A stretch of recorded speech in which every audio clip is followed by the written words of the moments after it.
Zero poverty P4 ఏపీలో ప్రజల స్పందన అనేక రకాలుగా కనిపిస్తోంది. ఈ అంశానికి సంబంధించి అసలు ఆంధ్రప్రదేశ్ ప్రభుత్వం ఇటీవల ప్రకటించిన జీరో పావర్టీ P4 ఈ పథకం రాష్ట్రాల్లో అనేక చర్చలకు తావిస్తోంది. ఎలా ఉన్నాయి ఆ చర్చలు, ప్రజలేమంటున్నారు అనే విషయాల్ని ఇప్పుడు మనం క్లియర్గా తెలుసుకోబోతున్నాం. ముఖ్యమంత్రి చంద్రబాబు నాయుడు ప్రకటించిన ఈ కార్యక్రమం పేదరికాన్ని పూర్తిగా నిర్మూలించే లక్ష్యంతోనే రూపొందించబడింది. కేవలం అది చంద్రబాబు నాయుడు ప్రకటించిన అంశం మాత్రమే. కానీ ఈ పథకం మీద ప్రజల స్పందన భిన్నమైన అభిప్రాయాల్ని వ్యక్తం చేసేలా ఉంది. అంతేకాకుండా ఆశలు ఆందోళనల మధ్య వారి ప్రయాణం అనేది కొనసాగబోతోంది. ఎందుకంటారా? ఈ ప్రశ్నలకు సమాధానాన్ని వెతుకుతూ రాష్ట్రంలో అనేక వర్గాల ప్రజలతో మాట్లాడినప్పుడు అనేక అభిప్రాయాలు వాళ్ళు చెప్పడం జరిగింది. ముఖ్యంగా ఆశల పల్లకీలో సామాన్య ప్రజలు ఉన్నారు అనే విషయం అయితే పూర్తిగా స్పష్టమైంది. ఇక్కడ మహిళలు, వృద్ధులు, నిరుపేద కుటుంబాలు ఈ పథకం మీద చాలా ఎక్కువగా ఆశలు పెట్టుకున్నారు. ప్రభుత్వం నుంచి నేరుగా తమకు ఆర్థిక సాయం అందుతుంది అని వారంతా అనుకున్నారు. అప్పుడు తమ కష్టాలన్నీ తీరిపోతాయని వాళ్ళు నమ్మకం పెట్టుకున్నారు.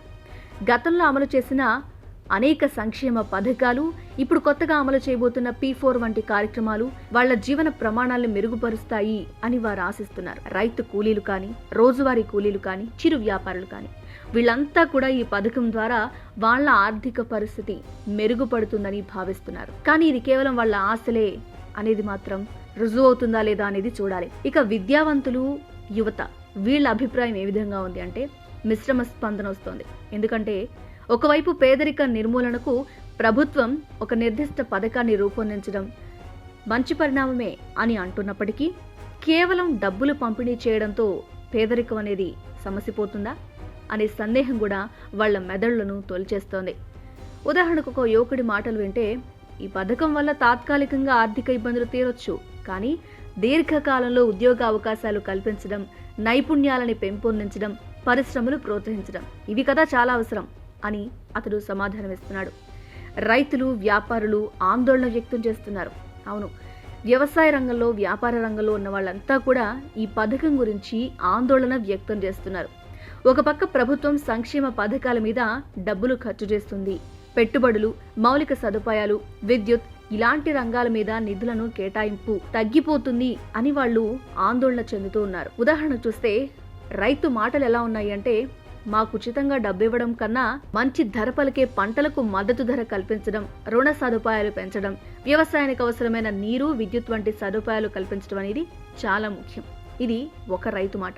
నిజానికి పరిశీలిస్తే ప్రతి ఒక్క రైతు మనసులో మాట కూడా ఇదే. మరి నిపుణులు దీని గురించి ఏమంటున్నారు అంటే, ఇక్కడ ముఖ్యంగా ఆర్థిక నిపుణులు కానీ, సామాజిక కార్యకర్తలు కానీ వీళ్ళంతా ఈ పథకం మీద అభిప్రాయాలు తెలియజేస్తున్నారు. ఎలా అంటే, ఇదొక మంచి ప్రయత్నమే, కానీ దీన్ని అమలు చేయాలి అంటే అంత ఆషామాషి కాదు. సమస్యలు ఎదురవుతాయి, సవాళ్లు ఎదురవుతాయి. ఇక ఈ సవాళ్లను ఎదుర్కొనే బాధ్యత ప్రభుత్వం తీసుకుంటుందా? ఉదాహరణకి లబ్ధిదారులను ఎంపిక చేయాలి, నిజమైన పేదలను గుర్తించాలి. కాబట్టి ఈ పథకంలో ఎక్కడా కూడా పారదర్శకత పాటించడం ముఖ్యం. ఇవన్నీ చేయడం అంటే అంత సామాన్యమా?